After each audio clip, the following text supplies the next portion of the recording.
For an athlete, pain is part of the job, but do they really feel pain in the same way as you and I, or are they physically better at tolerating it? What can science tell us about how athletes cope with pain? Researchers have found that while most people feel pain at a similar threshold, athletes are consistently able to tolerate more pain. As many of us have experienced, an increase in athletic intensity can lead to the release of endorphins. But what you may not have realized is that these endorphins can create a feeling of well-being that masks physical pain during and after exercise or competition.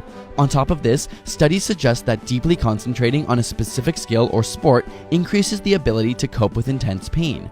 When a figure skater focuses on the intricacies of their routine, they're essentially able to distract themselves from pain.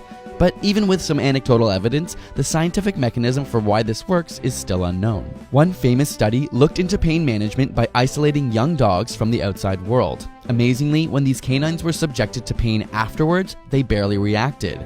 This has led researchers to believe that pain is something that is learned through experience. Other studies suggest a genetic link. Both mice and humans with the gene coding for red hair have a higher tolerance to certain types of pain and require less morphine for pain alleviation. Other documented gene mutations have led some individuals to feel hardly any pain at all. Over time, they often develop joint infections and die because they don't shift their weight properly while sitting or sleeping. They simply don't feel uncomfortable and as a result damage their bodies. Finally, the brain may also have adapted to play a key role in pain inhibition. In stressful situations, your instinct to fight or flee is most effective without the burden of pain.